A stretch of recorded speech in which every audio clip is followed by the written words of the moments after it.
নমস্কার বন্ধুরা, বাংলার ইনভেস্টর ইউটিউব চ্যানেলে আপনাদের সকলকে স্বাগত জানাই। আজ ভারতীয় বাজারে আদানি গ্রুপের স্টকগুলোর উপর বিশেষভাবে ফোকাস ছিল। যদি দেখেন আদানি গ্রুপের যে ফ্ল্যাগশিপ কোম্পানি আদানি এন্টারপ্রাইজ, এটা আজকে 7.5% কাছাকাছি বেড়েছে। আদানি গ্রিন এনার্জি এটা 7.15% বেড়েছে।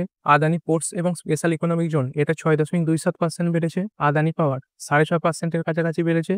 আদানি টোটাল গ্যাস এইটা 11%-এর উপরে বেড়েছে। তারপর আদানি উইলমার এবং এগ্রি বিজনেস এই কোম্পানিটা 2%-এর কাছাকাছি বেড়েছে। আদানি এনার্জি সলিউশন এটা 3.5%-এর একটু কম বেড়েছে এবং এসিসি লিমিটেড এইটা দেখতে পাচ্ছেন 1.17% বেড়েছে। অম্বুজা সিমেন্ট এইটা 1.58% বেড়েছে এবং এনডিটিভি এই মিডিয়া কোম্পানিটা আজকের দিনে 4.30% বেড়েছে। সুতরাং দেখতে পাচ্ছেন আদানি গ্রুপের প্রতিটা কোম্পানি কিন্তু আজকে ভালো পারফর্ম করেছে। তবে আদানি গ্রুপের যদি ইতিহাস দেখি, আদানি গ্রুপে এটাই দেখবেন যখন আদানি গ্রুপের স্টক বাড়ছে তখন কিন্তু সব স্টকগুলো একবারে বাড়ে, আবার যখন পড়ে তখন কিন্তু সব স্টকগুলো একেবারে পড়ে। সুতরাং আজকে যে আদানি গ্রুপের কোম্পানিগুলো এত ভালো পারফর্ম করলো, এর পেছনে নিশ্চয়ই কিছু কারণ আছে। চলুন সেই কারণগুলো একটু দেখে নিন। এইখানে দেখতেই পাচ্ছেন Adani aides meet Trump team to push for the end to US bribery case, Bloomberg news report. মানে ব্লুমবার্গের যে নিউজ রিপোর্ট, সেখানে এটা বেরিয়েছে যে আদানি গ্রুপ আমেরিকার যে প্রেসিডেন্ট ট্রাম্পের টিমের সঙ্গে যোগাযোগ করছে তাদের যে ইউএসএ ব্রাইবারি কেস চলছে সেইটাকে শেষ করার জন্য। আর এই পজিটিভ খবরের কারণে আদানি গ্রুপের স্টকগুলোতে আজকে পজিটিভ মোমেন্টাম দেখা গেছে। এইখানে দেখতেই পাচ্ছেন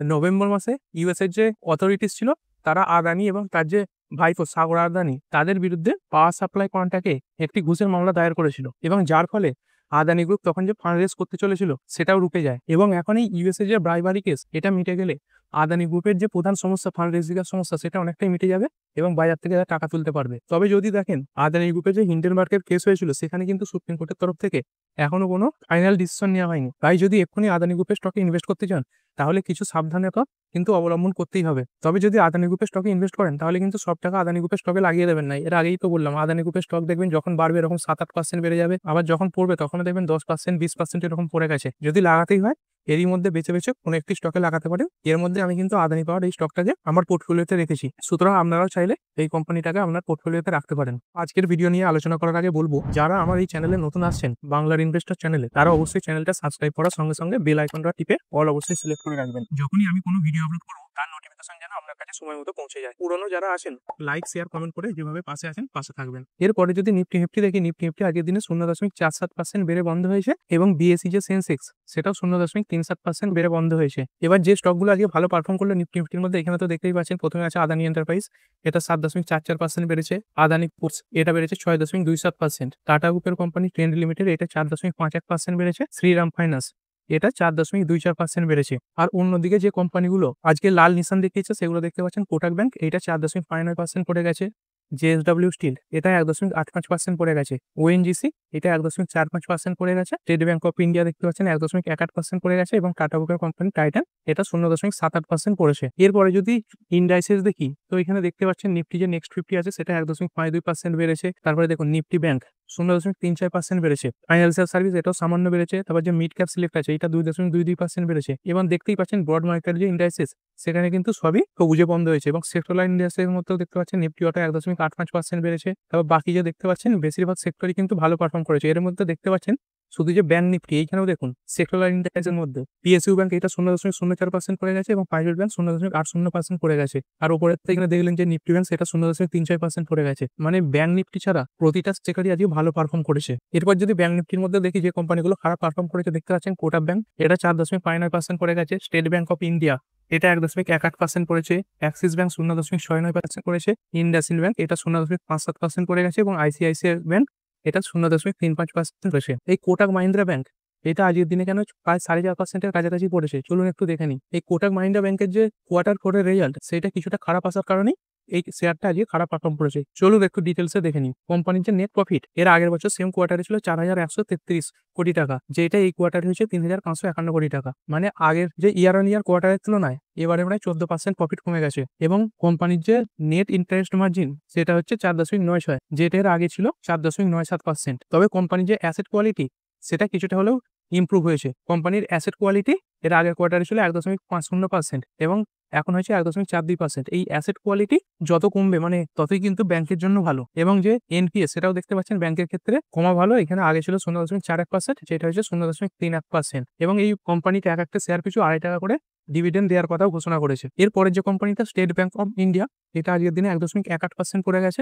কোম্পানির যে কোয়ার্টার ফোরের প্রফিট সেটা দেখতে পাচ্ছেন ইয়ার অন ইয়ার 10% পড়েছে। তবে কোম্পানির যে অপারেটিং প্রফিট সেটা কিন্তু বেড়েছে। এখানে দেখুন নেট প্রফিট কমলেও অপারেটিং প্রফিট এবারে হয়েছে 31,286 কোটি টাকা, যেটা এর আগের বছর ছিল 28,748 কোটি টাকা, মানে ইয়ার অন ইয়ার প্রায় 8.5% এর উপরে বেড়েছে। তবে কোম্পানির যে লোনের লস সেটা কিন্তু অনেকটাই বেড়ে গেছে। দেখতে পাচ্ছেন লোনের লস এর আগে ছিল 3,294 কোটি টাকা, যেটা বেড়ে হয়েছে 3,964 কোটি টাকা। সুতরাং এই কারণের জন্যই শেয়ারটা আজকে এত খারাপ পারফর্ম করেছে।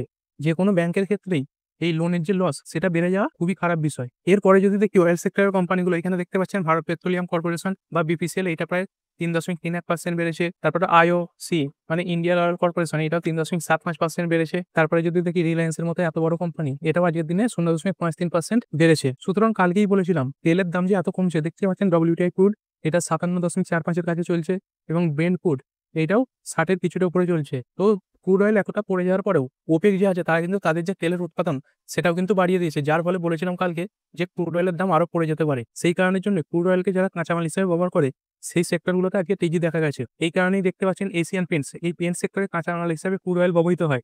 এই এশিয়ান পেন্ট শেয়ারটা আজকের দিনে ওই জন্য প্রায় 1.5%-এর কাছাকাছি বেড়েছে। তারপরে আবার দেখতে পাচ্ছেন যে ইন্টারগ্লোব এভিয়েশন, এই এভিয়েশন সেক্টরে কাজ করে, এদের যে জ্বালানি হিসাবে গ্যাসোলিন ব্যবহার করা হয় তারও যে কাঁচামাল সেটাও কিন্তু ক্রুড অয়েল।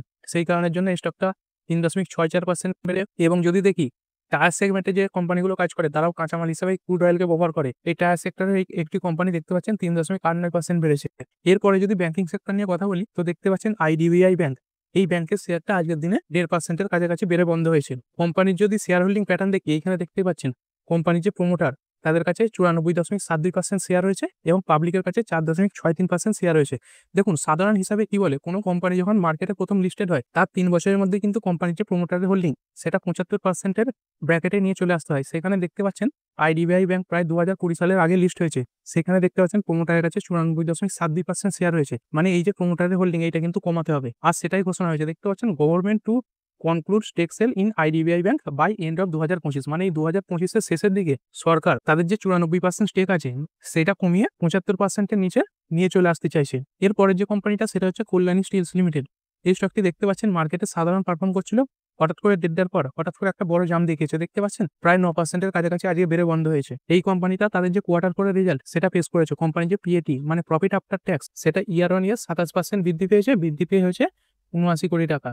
এবং কোম্পানিটা এক একটা শেয়ার পিছু 10 টাকা করে ডিভিডেন্ড দেওয়ার কথাও ঘোষণা করেছে। আমাদের এর পরের যে কোম্পানিটা আর কাবেল লিমিটেড, এই স্টকটি দেখতে পাচ্ছেন আজকের দিনে 13%-এর কাছাকাছি বেড়েছে। এই কোম্পানিটার যে কোয়ার্টার ফোরের প্রফিট সেটা 64% বেড়ে হয়েছে 129 কোটি টাকা। এরপরে টাটা গ্রুপের আরো একটি কোম্পানি টাটা মোটরস লিমিটেড আজকের দিনে দেখতে পাচ্ছেন 1.56% বেড়ে বন্ধ হয়েছে। যদি দেখেন টাটা মোটরস শেয়ার কি জন্য আজকে ফোকাসে ছিল, দেখুন একটা রিপোর্টের মাধ্যমে খবর বেরিয়েছে, এটা কিন্তু এখনো কোনো অফিসিয়ালি খবর আসেনি। জেএলআর ইউএসএ তাদের যে গাড়ির এক্সপোর্ট বন্ধ করে দিয়েছিল, মানে রপ্তানি বন্ধ করে দিয়েছিল, সেটা কিন্তু আবার তারা চালু করেছে। এখানে দেখতে পাচ্ছেন রিজিউম, মানে জেএলআর এর গাড়ি আবার ইউএসএ এক্সপোর্ট হবে, ফলে এদের যে খাতায় রেভিনিউ এর পরিমাণ বাড়বে। সেই কারণের জন্য টাটা মোটরের স্টকটি আজকের দিনে বেড়েছে। এর পরের কোম্পানি মাহিন্দ্রা গ্রুপের company Mahindra and Mahindra limited, এটা দেখতে পাচ্ছেন 3.34% বেড়ে বন্ধ হয়েছে। এইখানেও যদি দেখেন কোম্পানির যে স্ট্যান্ডঅ্যালোন নেট প্রফিট সেটা 22% বেড়ে হয়েছে 2437 কোটি টাকা। কোম্পানির যে রেভিনিউ সেটা দেখতে পাচ্ছেন 24% বেড়েছে ইয়ার অন ইয়ার। এবং এই কোম্পানিটা এক একটা শেয়ার পিছু 25 টাকা করে ডিভিডেন্ড দেওয়ার কথাও ঘোষণা করেছে। আর এই এত ভালো রেজাল্ট আসার কারণে বড় বড় যে ব্রোকাররা আছে তারাও এর টার্গেট বাড়িয়ে দিয়েছে। এবং কোম্পানি দেখতে পাচ্ছেন তাদের যে মার্জিন সেটা যে এক্সপেক্টেড ছিল সেটাও কিন্তু বিট করেছে। কোম্পানির যে ইবিআইটি দিয়ে সেটাই যে সিএনবিসি পুল, এরা আশা করেছিল 4,158 কোটি টাকা আসবে, সেখান থেকে কতটা বেড়েছে দেখুন 4,683 কোটি টাকা বেড়েছে। মানে কোম্পানি শুধুমাত্র যে তাদের যে এস্টিমেটকে বিট করেছে সেটাই নয়, একটা বড় পরিমাণে বিট করেছে। আমাদের এর পরের যে স্টকটি ম্যারিকো লিমিটেড, এই যে প্যারাসুট অয়েল হেয়ার কোম্পানি, এরই যে কোম্পানি সেটাই সাধারণত ম্যারিকো লিমিটেড। এই কোম্পানিটা দেখতে পাচ্ছেন আজকের দিনে 4%-এর উপরে বেড়েছে। কোম্পানির যে প্রফিট সেটা 7.8% বেড়ে হয়েছে 345 কোটি টাকা। এবং কি কারণে দেখুন গ্লোবালে এদের যে গ্রোথ সেটা বৃদ্ধি পেয়েছে, মানে এই কোম্পানি ইন্ডিয়াতে তাদের বিক্রির সঙ্গে সঙ্গে বিদেশেও তাদের যে রপ্তানি সেটা অনেক বাড়িয়ে ফেলেছে। এবং কোম্পানির যে কনসলিডেটেড রেভিনিউ সেটা দেখতে পাচ্ছেন এর আগের বছর সেম কোয়ার্টারে ছিল 2278 কোটি টাকা, সেটা বেড়ে হয়েছে 2730 কোটি টাকা। এরপরে যদি দেখেন কোম্পানির যে সিইও তারও কিন্তু রিঅ্যাপয়েন্টমেন্টের কথা ঘোষণা করা হয়েছে। এবং বড় বড় যে ব্রোকারেজরা আছে তারাও এই কোম্পানিটাকে আপগ্রেড করেছে, মানে বাই রেটিং দিয়েছে। দেখতেই পাচ্ছেন 42টা যে অ্যানালিস্ট আছে তাদের মধ্যে 31টা অ্যানালিস্ট এই শেয়ারটিকে বাই রেটিং দিয়েছে, আর বাকি যে 8টা কোম্পানি আছে তারা হোল্ড রেটিং দিয়েছে। এই 31 আর 8 39, মানে মাত্র 3টি অ্যানালিস্ট এই স্টকটিকে সেলের রেটিং দিয়েছে। সেই কারণের জন্য ম্যারিকো স্টকটা আজকের দিনে ভালো পারফর্ম করেছে। এরপরে যদি ইন্ডিয়া পাকিস্তানের মধ্যে যে একটা যুদ্ধ পরিস্থিতি সৃষ্টি হচ্ছে সেদিকে যদি একটু নজর রাখি, এখানে দেখতেই পাচ্ছেন পেহেলগামের যে টেরর অ্যাটাক, তারপরে রাশিয়ার যে প্রেসিডেন্ট আছে পুতিন, তিনি কিন্তু আমাদের দেশের যে প্রধানমন্ত্রী নরেন্দ্র মোদীকে ফুল সাপোর্ট করেছেন যদি তারা এই টেরোরিস্ট এবং টেরোরিজমের বিরুদ্ধে যুদ্ধ করে। এবং জাপানও দেখতে পাচ্ছেন ইন্ডিয়ার সাথ দেওয়ার কথা ঘোষণা করেছে। এবং রাশিয়া ও জাপান এটাও বলেছে ইন্ডিয়া যদি পাকিস্তানের ওপর অ্যাটাক করে তাহলে কিন্তু তারা সব ধরনের সুযোগ সুবিধা দিয়ে ইন্ডিয়াকে সাহায্য করবে। এরপরে যদি আপনি ইনভেস্টার হন তাহলে এই ব্যক্তিকে অবশ্যই চিনবেন। তো আলাদা করে এনার নাম বলার দরকার নেই, ইনি হচ্ছেন ওয়ারেন বাফেট, মানে পৃথিবীর সর্বকালের সর্বশ্রেষ্ঠ ইনভেস্টর বলা চলে। তিনি শনিবার দিন তার যে রিটায়ারমেন্ট প্ল্যান সেটাও ঘোষণা করে দিয়েছেন। এবং এনার পর এনার যে কোম্পানি বার্কশায়ার হ্যাথওয়ে, তার প্রধান হবেন গ্রেগ এবেল, মানে ওয়ারেন বাফেট স্যারের জায়গায় গ্রেগ এবেল জি এই কোম্পানিটাকে পরিচালনা করবে। তো চলুন এই গ্রেগ এবেল এই ব্যক্তি দেখে একটু দেখে নিই। দেখতেই পাচ্ছেন ইনি সেই ব্যক্তি গ্রেগ এবেল যিনি ওয়ারেন বাফেটের পর এই বার্কশায়ার হ্যাথওয়ের দায়িত্ব সামলাবেন। তো ঠিক আছে বন্ধুরা, আশা করছি ভিডিওটা আপনাদের ভালো লেগেছে। আপনি চাইলে এটাকে লাইক এবং শেয়ার করতে পারেন। আর শেয়ার মার্কেট সংক্রান্ত ডেইলি নিউজ আপডেট পেতে চ্যানেলটা সাবস্ক্রাইব করে রাখবেন এবং পাশে থাকা বেল আইকনটি টিপে অল অবশ্যই সিলেক্ট করে রাখবেন, যাতে পরবর্তী ভিডিওর নোটিফিকেশন আপনার কাছে সময় মতো পৌঁছে যায়। আর হ্যাঁ, ভিডিওটি শুধুমাত্র ইনফরমেশন এবং এডুকেশনাল পারপাসের জন্য বানানো হয়েছে। আমি সেবি রেজিস্টার্ড নই, তাই কোনো প্রকার শেয়ারে কোনো প্রকার বাই, সেল, হোল্ড বা অ্যাভারেজ করার কোনো সিদ্ধান্ত নেওয়ার আগে আপনার যে ফাইন্যান্সিয়াল অ্যাডভাইজার আছে তার সঙ্গে অবশ্যই আলোচনা করবেন। দেখা হচ্ছে পরের ভিডিওতে। ধন্যবাদ।